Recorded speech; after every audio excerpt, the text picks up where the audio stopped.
सिर्फ केमिस्ट्री में मैं 9 घंटे मांग रहा हूं दोस्तों। अगर 9 घंटे केवल मुझे केमिस्ट्री में दे दिए, जैसे मैं कहा उसी तरह अगर आप कर लिए, तो केमिस्ट्री की ऑल टॉपिक पूरी केमिस्ट्री से टोटल मैं क्वेश्चन भी लेकर के आया हूं। यानी मैं सब कुछ करूंगा, बस तुम्हें चलना है, जैसे जैसे मैं कहूंगा वैसे वैसे करना है।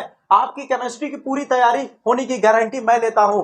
केमिस्ट्री में जो 3 नंबर और 4 नंबर के जितने भी वायरल प्रश्न है जो केमिस्ट्री में पूछे जाते हैं, उसे आप सिर्फ 9 घंटा मेहनत करके तैयार कर सकते हो। क्या लगातार करना है? नहीं, मैं आपको इतना बेहतरीन टेक्निक बताऊंगा। जैसे डॉक्टर दवाई देता है तो क्या कहता है, एक डोज सुबह खाना है और एक शाम को खाना है। उसी तरह आपको यहाँ पे एक टेक्निक और ट्रिक बताऊंगा कि आप अदर सब्जेक्ट की तैयारी करते हुए भी केमिस्ट्री के टोटल मोस्ट इंपॉर्टेंट टॉपिक आप तैयार कर सकते हो और आपको मेहनत भी नहीं लगेगा। लेकिन मेरी बात को पूरा ध्यान तक सुनना है, क्योंकि आप देख सकते हो जैसे कि मैंने यहाँ पे यूपी बोर्ड के टाइम टेबल को टारगेट करके बता रहा हूं कि यहाँ देख सकते हैं 6 से 8 तारीख के बीच में एक भी दिन गैप नहीं है, अगर कह सकते हो, क्योंकि एक दिन केवल गैप है 7 तारीख। ठीक है, 7 तारीख को गैप है, 8 तारीख को आपका केमिस्ट्री का पेपर है दोस्तों। सोच के देखो कितना ज्यादा प्रेशराइज हो जाओगे अगर सोचोगे कि उस समय तैयार करूंगा। तो उस समय कैसे तैयार कर सकते हो? उस समय तो तुम जितना तैयार करे हो उसे प्रैक्टिस करने में समय निकल जाएगा, क्योंकि बीच की गैपिंग में कभी भी नया चीज तैयार नहीं किया जाता है।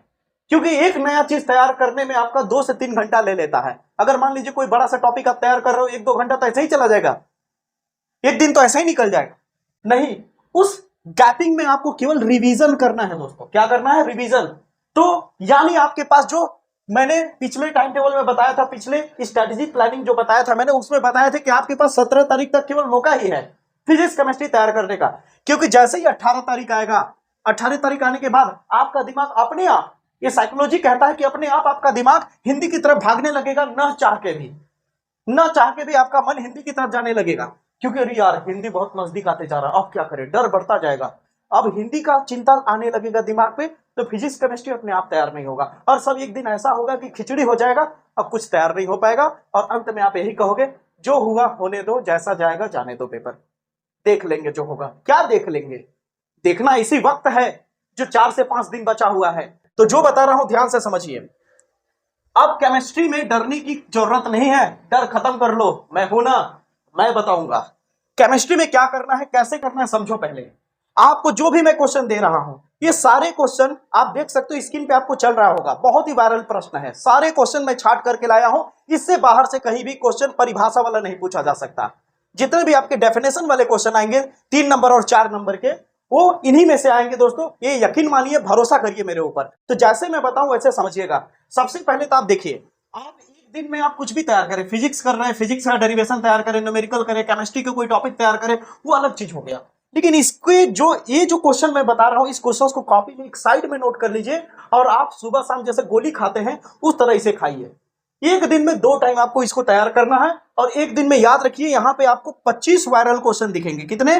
25 क्वेश्चन दिखेंगे। 25 में आपको कम से कम ये कोशिश करना है कि आप जब बैठो तैयार करने, तो इस पे कम से कम आप 1.5 घंटा तो दो। कितना?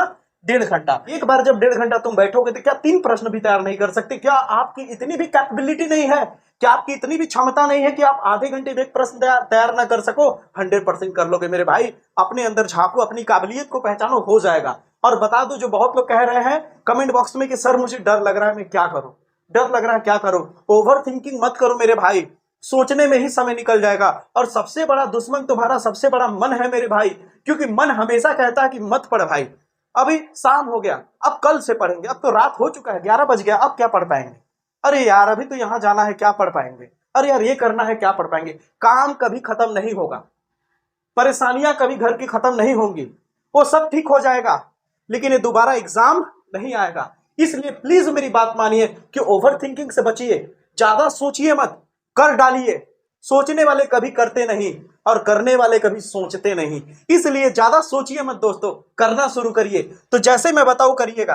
केमिस्ट्री जो आपका है, केमिस्ट्री को याद रखिए, एक दिन में जो मैं क्वेश्चन दे रहा हूं, बाकी सब अपने हिसाब से तैयार करिए, जैसे मैंने टाइम टेबल बताया उसी को फॉलो करिए, उस हिसाब से चलते रहिए। अब उसमें क्या करिए कि थोड़ा सा समय चोरी करके, कहीं से समय इकट्ठा करके, आप 1.5 घंटा करके एक दिन में 3 घंटा निकालिए इस 25 क्वेश्चन के लिए।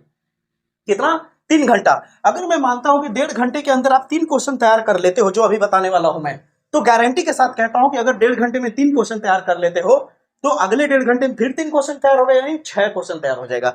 एक दिन में आपका 6 क्वेश्चन तैयार हो जाएगा केमिस्ट्री का। ध्यान से सुनते जाओ, एक दिन में 6 क्वेश्चन तैयार आपके केमिस्ट्री के हो सकता है। क्वेश्चन नॉर्मल लगा, ऐसा तो है नहीं कि साल भर आप पढ़े ही नहीं हो सकता है जो मैं बताने वाला हूं इनमें से काफी सारे क्वेश्चन पहले से ही तैयार हो, तब तो और मजा आ जाएगा। क्यों, सही कहा कि नहीं? तो उसी तरह अगर आप मान के चलता हो कि जो मैं क्वेश्चन बता रहा हूं एक भी तैयार नहीं है, जबकि ऐसा हो ही नहीं सकता कि आपको ना तैयार हो। 25 क्वेश्चन में कुछ तो तैयार होगा ही। मान के चलो मोटे तौर पे कि आपको एक भी तैयार नहीं है, तो एक दिन में 6 क्वेश्चन तैयार हो रहा है, तो 3 दिन में 6 × 18 हो गया। अब 25 क्वेश्चन दिया ही हूं मैं, तो क्या 25 में आपको 5-6 क्वेश्चन पहले से ही तैयार नहीं है? होंगे कि नहीं? तो हुआ ना 25 क्वेश्चन तैयार कुल मिला के। तो 3 दिन के अंदर आप केमिस्ट्री के टोटल वायरल क्वेश्चन तैयार कर सकते हो, जो 3-4 नंबर वाले हैं। अब बाकी तो मैं बता ही रहा हूं, लगातार वीडियो जितना हो सकता है ला ही रहा हूं, मोस्ट इंपॉर्टेंट क्वेश्चन का हर एक चीज बता रहा हूं जितना हो सकता है। मैं कहीं रेस्ट नहीं ले रहा हूं, भरोसा करिए दोस्तों। आप देख सक रहे होंगे मेरे पास व्हाइट बोर्ड है ना, लेकिन फिर भी कहीं कहीं से इकट्ठा करके टाइप करके हर एक चीज पूरा मैं इकट्ठा करके आपको ला रहा हूं। यहाँ पे देख सकते हैं स्क्रीन पे चल रहा होगा क्वेश्चन, ये कहां से चल रहा है, ताकि आपको फील हो सके। ठीक है, मैं आपको पूरा फील करा सकूं, कहीं से भी कमी न रह जाए, कम समय में आप ज्यादा से ज्यादा चीज सीख सको, इसलिए मैं पूरी भरसक प्रयास कर रहा हूं। अब आते हैं क्वेश्चन क्या क्या तैयार करना है। तो जल्दी से पेन कॉपी निकाल करके क्वेश्चंस को नोट करना शुरू कर दो, या तो स्क्रीनशॉट लेना शुरू कर देना। ठीक है, जैसे कि पहला क्वेश्चन तुम्हें दिख रहा होगा स्क्रीन पे, वांट ऑफ गुणांक पर संक्षिप्त टिप्पणी लिखिए, इसको जरूर देख लेना। फिर अगला है मोलरता तथा मोललता की परिभाषा देते हुए इसमें अंतर स्पष्ट कीजिए। अंतर तैयार करो या ना करो, मोललता और मोलरता की परिभाषा तैयार कर लेना। अब कहोगे रटना पड़ेगा क्या सर? ना ना ना ना ना, मेरा वीडियो है, जाके देखो, वीडियो वाले में फाड़ के रख दिया हूं। ध्यान से समझना दोस्तों। तो मोल अंश से आप क्या समझते हैं, ये भी बहुत डीपली तरीके से समझाया हूं। पराशर दाब क्या है, ये भी बहुत डीपली तरीके से समझाऊं, ये सब देखते जाना। फिर अगला आता है 5वां क्वेश्चन, राउल्ट के नियम को समझाइए, ये भी मस्त समझाया है। राउल्ट के नियम का तो पूरा एकदम पोस्टमार्टम कर दिया है मैंने। राउल्ट नियम की मदद से ही हम लोग आगे जाकर के कुल पराशर दाब निकालते हैं। सारे क्वेश्चन मैंने बताया, जाके देखो, मजा आएगा। ठीक है, विशिष्ट एवं मोलर चालकता में अंतर बताइए क्या है, 6वां प्रश्न। 7वां देख लेना, रेडॉक्स विभव किसे कहते हैं। 8वां प्रश्न दिख रहा होगा, कोलराउस का नियम क्या है, इसके अनुप्रयोग लिखिए। ठीक है दोस्तों, 8वां दिख रहा होगा, आर्हेनियस समीकरण दीजिए, अभिक्रिया की सक्रियण ऊर्जा आरेख कैसे प्राप्त करेंगे। ठीक है, 10वां प्रश्न आप तैयार कर लेना, संक्रमण तत्व क्या होते हैं, इसके चुंबकीय एवं उत्प्रेरकीय गुणों को समझाइए। ठीक है, ये सारे क्वेश्चन मेरे चैनल पे मिल जाएंगे दोस्तों, चिंता मत करिए। ठीक है, और जो कुछ क्वेश्चन हो सकता है ना मिले तो वो तुरंत आज या कल भर के अंदर मैं पक्का अपलोड कर दूंगा। और मेरे भाई मेरे बहन जितने भी हैं, आप बिल्कुल चिंता मत करिए। जो मैंने अपने पिछले वाले वीडियो में बोला है 14 मोस्ट इंपॉर्टेंट डेरिवेशन के लिए, तो उसमें से आप जाके देखिए, फिजिक्स का फर्स्ट पार्ट का 1 शॉट के वीडियो में 3 डेरिवेशन मिलेगा, फिजिक्स के सेकंड चैप्टर वाले वीडियो में गॉस थ्योरम वाले में 4 डेरिवेशन मिलेगा। कितना हो गया? 7 हो गया।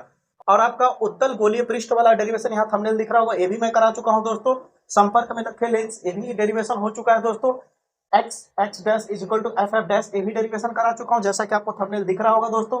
ठीक है, और बाकी जो बचा हुआ डेरिवेशन है, कल या परसों तक मैं गारंटी के साथ कहता हूं, यानी कुल मिलाकर के आपको 12 तारीख तक या 13 तारीख तक पूरा डेरिवेशन अगर न मिले तो जो कहिएगा वो मैं हार जाऊंगा। मैं गारंटी के साथ कह रहा हूं, 13 तारीख तक फिजिक्स के ऑल डेरिवेशन आप तक पहुंच जाएंगे, गारंटी के साथ मैं कह रहा हूं। ठीक है दोस्तों, कोई चीज नहीं छूटेगा। थोड़ा लेट आया हूं मानता हूं, लेकिन जो भी बता रहा हूं एक ही बार में दिमाग में जाएगा आपके, एक ही बार में आपको समझ में आएगा।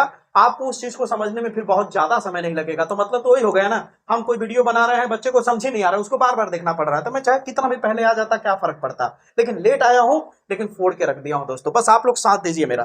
ठीक है, अब ध्यान दीजिए दोस्तों, अगला प्रश्न आपको तैयार करना है संक्रमण तत्व के बाद 10वां जरूर देख लीजिएगा, संक्रमण तत्व क्या है और इसके चुंबकीय एवं उत्प्रेरकीय गुणों को समझाइए। 11वां प्रश्न आपको दिख रहा होगा दोस्तों, डी ब्लॉक के तत्व क्या है, इसको संक्रमण तत्व क्यों कहते हैं, इनके निम्नलिखित गुणों को कारण सहित समझाइए। जिनमें से आपका चुंबकीय गुण और विभिन्न ऑक्सीकरण, ये जरूर पूछा जाता है। और रंग में परिवर्तन जो होता है वो वाला भी देख लीजिएगा। ठीक है, यह ब्लॉक वाला तत्व भी आप देख लीजिएगा, यहाँ पे आपको प्रश्न दिख रहा होगा। आ जाइए 13वां प्रश्न, प्रभावी परमाणु क्रमांक। ओहो, सबसे वायरल क्वेश्चन, प्रभावी परमाणु क्रमांक मत भूलिएगा। ठीक है, ये सारे रासायनिक अभिक्रिया यहाँ पे आपको दिख रहा होगा, ये सारा रासायनिक अभिक्रिया मैंने बता दिया है। इस पे आप लोगों ने बहुत ज्यादा मुझे प्यार दिया इस वीडियो पे, इसके लिए बहुत बहुत धन्यवाद। और मैंने बहुत ही बेहतरीन टेक्निक से सारे रासायनिक अभिक्रिया को, अब मैं बोलूंगा तो नए बच्चे जो अभी देख रहे होंगे उनको लगेगा सर भांज रहे हैं। ना, आप कमेंट में जाकर पूछ लीजिए किसी से भी, मैंने 2 टेक्निक के दम पे सारे रिएक्शंस को, कितना सिर्फ 2 ट्रिक के दम पे सारे रिएक्शंस को बिना रटाए कराया है। आप जाके यकीन ना हो तो वीडियो जाके देख सकते हैं, यहाँ पे थंबनेल चल रहा होगा उस वीडियो का। अब देख सकते हैं दोस्तों 15वां क्वेश्चन है, हैलोअरीन क्या है, इनकी 2 मुख्य प्रतिस्थापन अभिक्रियाएं लिखिए, फ्रेयॉन का सूत्र और इसके उपयोग लिखिए। ये प्रश्न आपका आ सकता है एग्जाम में, इसे देख लीजिएगा।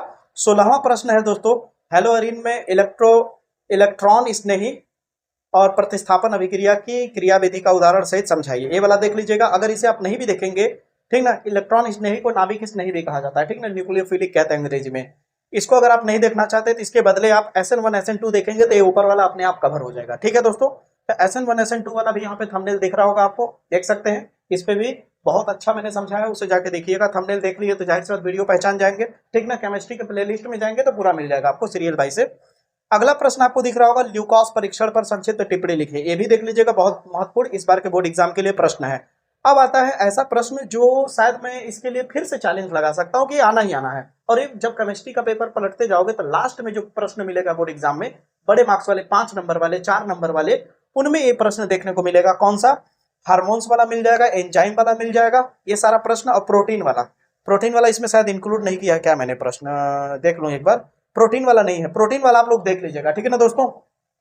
फिर उसके बाद यहाँ पे देख रहा होगा एंजाइम के बाद याद रखिए हार्मोन देखिएगा, एंजाइम देखिएगा, प्रोटीन जरूर देख लीजिएगा, ठीक ना। छूट गया है लिखने में इसमें। अगला प्रश्न आपको दिख रहा होगा, टॉलेन अभिकर्मक क्या है, इसे आप देख करके जाएंगे अच्छे से, ठीक है, टॉलेन अभिकर्मक। फिर अगला प्रश्न आपको दिख रहा होगा, एंजाइम क्या है, एंजाइम क्या है, ऊपर दे दिया हूं, कोई दिक्कत नहीं है, ठीक है। 23वां प्रश्न आपको दिख रहा होगा, पेप्टाइड तथा पेप्टाइड बंध किसे कहते हैं, उदाहरण द्वारा समझाइए, इसे जरूर देख लीजिएगा। अगला प्रश्न इसके बाद आता है कार्बोहाइड्रेट, ये जरूर पूछा जाता है। जो आपको कार्बोहाइड्रेट के जो टाइप्स होते हैं उसके नीचे टाइप्स पे क्वेश्चन बना हुआ है, देख सकते हैं। मोनोसैकेराइड, डाइसैकेराइड और पॉलीसैकेराइड क्या होते हैं, इसको उदाहरण द्वारा समझाइए। इसमें इसे 2 तरह से पूछा जाता है बोर्ड एग्जाम में क्वेश्चन। या तो आपको डायरेक्ट पूछ सकता है कि कार्बोहाइड्रेट किसे कहते हैं तथा इसके प्रकार बताइए, एक प्रश्न नहीं हो गया तब प्रकार में ये तीनों खुद ही आ गए। या तो वो नहीं पूछेगा तो डायरेक्ट अलग से दे देगा। हो सकता है बहुत लोग क्या करते हैं ना कि कार्बोहाइड्रेट केवल तैयार करके चले जाते हैं, अब पूछ देता है उसका प्रकार। अब उसको लगा कर यार ये कहां से प्रश्न आ गया, लेकिन कार्बोहाइड्रेट के टाइप है। समझ आ रही मेरी बातें? तो 24वां देख लीजिएगा। 25वां क्वेश्चन आपको दिख रहा होगा, न्यूक्लिक अम्ल की संरचना एवं इसके जैविक कार्य पर व्याख्या कीजिए। ये प्रश्न भी देख लीजिएगा, बहुत ही पॉपुलर, बहुत ही वायरल प्रश्न है दोस्तों। तो इतने सारे प्रश्न कैसे तैयार करेंगे, एक बार फिर दोहरा देता हूं। आप अपना सारी तैयारी करते हुए 1.5 घंटा करके 2 राउंड निकालेंगे। अगर आपसे नहीं हो पा रहा है तो एक्स्ट्रा समय निकालिए। आप अपने भविष्य, अपने परिवार के लिए सोचिए कि अगर आप बेहतर नहीं कर पाओगे तो ज्यादा कोई नहीं, आपके पड़ोसी वाले ही आपके मम्मी पापा को ताना देंगे, ओहो आपके बेटा ना फेल हो गया क्या, आपकी बेटिया फेल हो गई क्या। उनको पता रहेगा कि इसका मार्क्स कम आया, फिर भी नीचा गिराने के लिए करता क्या है पड़ोसी, आपके माता पिता के पास जाएगा, सुनने में आ रहा है आपका बेटा ना फेल हो गया, उसको मालूम है, फिर भी कहेगा सुनने में आ रहा है आपका बेटा ना फेल हो गया, मेरा बेटा ना तो 90% लाया। बात पकड़िए मैं कहना क्या चाह रहा हूं। अगर ये सब नहीं समझेंगे तो बुरा लगेगा, माँ बाप को भी बुरा लगेगा। ये जो वक्त है मेरे भाई, इसका सही इस्तेमाल करना सीखिए, ठीक ना। बिल्कुल ओवर थिंकिंग मत करिए कि हमसे नहीं हो पा रहा है सर, हमारी पूरी तैयारी नहीं है सर। अरे यार मैं हूं ना यार, जितना हो सकता है साथ दे रहा हूं। अरे यार मेरे को तुम फॉलो करो, जितना बता रहा हूं उतना करो, तुम्हारे उम्मीद से बेहतर मार्क्स आएगा, मैं गारंटी के साथ कहता हूं।